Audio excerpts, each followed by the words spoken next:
अर्तुल गाजी के सीज़न 1 के एपिसोड 27 का आगाज़ कुछ इस तरह से होता है कि अर्तुल अपने सिपाहियों के साथ हलब से सही सलामत वापस आ जाता है और अपने कबीले पहुंच जाता है।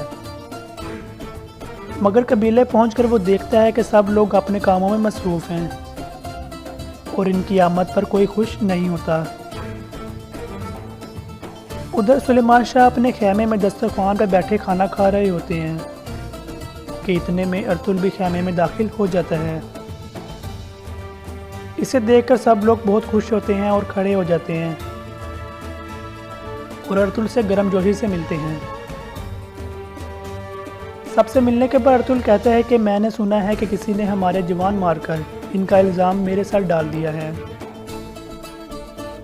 और अपने बाबा से पूछता है कि आखिर कौन है वो शख्स। इस पर सुलेमान शाह अर्तुल को बताते हैं कि ये सब कुर्दुगलू ने किया है। इतने में सुलेमान शाह के खेमे के बाहर कबीले के सब लोग आ जाते हैं और गुस्से में अर्तुल को बुलाते हैं और कहते हैं कि बाहर निकलो, तुमने हमारे नौजवानों का कत्ल किया है। अर्तुल उन सबको खेमे के अंदर बुलाता है। वो सब लोग खेमे के अंदर दाखिल हो जाते हैं और कहते हैं कि हमारे नौजवान कहाँ हैं, तुमने हमारे भाइयों को आखिर क्यों मारा। जिस पर अर्तुल इनकी तरफ मतवज्जा होता है और कहता है कि मुझे पता चला है कि किसी बदबख्त ने मुझ पर झूठा इल्ज़ाम लगाया है। अगर ये बात अनजाने में की गई होती तो कोई गुनाह ना होता, लेकिन ये एक सोची समझी साजिश है और अनकरीब उसकी गर्दन मेरे हाथ में होगी।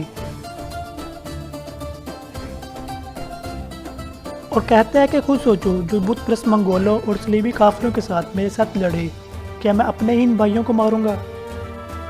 झूठा इल्ज़ाम सच्चे आदमी को सरखरू करता है और ये कहकर म्यान से अपनी तलवार निकालता है और उसे ज़मीन पर रख देता है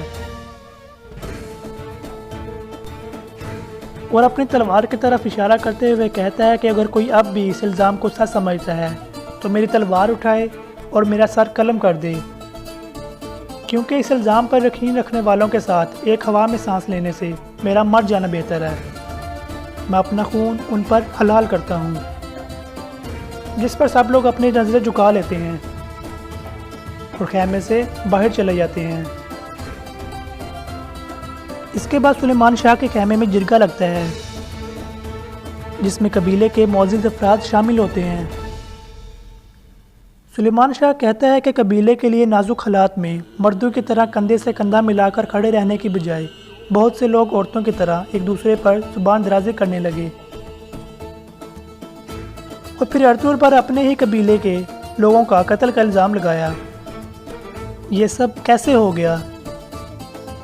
जिस पर कुर्दुगलू कहता है कि मुझे ये लगा कि अर्तुल ने सिपाहियों को मार डाला है, मगर जांच पड़ताल के बाद पता चला कि इन्हें सलेबियों ने कत्ल किया है। और ये कहते हुए अपनी जेब से एक तीर का टुकड़ा निकालता है और सुलेमान शाह के हवाले करता है, जो कि सलेबियों के तीर का टुकड़ा था। जिस पर सुलेमान शाह कुर्दुगलू से कहता है कि हर पहलू पर गौर किए बगैर और दलील का सहारा लिए बगैर किसी को कातिल कैसे कह सकते हो तुम। मैं तुम्हें आखिरी बार माफ़ कर रहा हूँ और अगर आइंदा कोई भी गड़बड़ करने की कोशिश की तो तुम्हें ज़मीन पर कहीं भी पनाह नहीं मिलेगी। और फिर अर्तुल की तरफ मतवज्जा हो जाते हैं और इससे हलब के बारे में पूछते हैं कि वहाँ का अहवाल बताओ।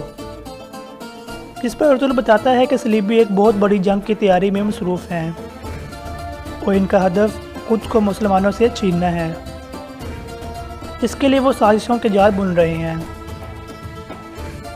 और इनके मकसद की राह में जो भी हाइल है, फिर चाहे वो कोई हुक्मरान हो या कोई कबीला, उन्हें एक एक करके वो ख़त्म कर रहे हैं।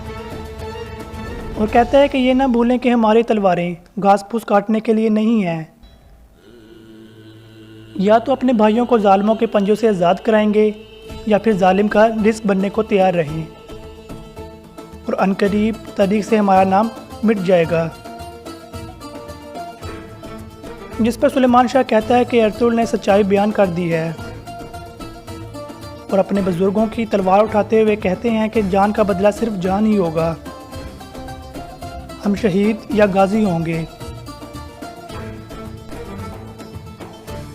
और ये कहकर सुलेमान शाह जंग का ऐलान करता है।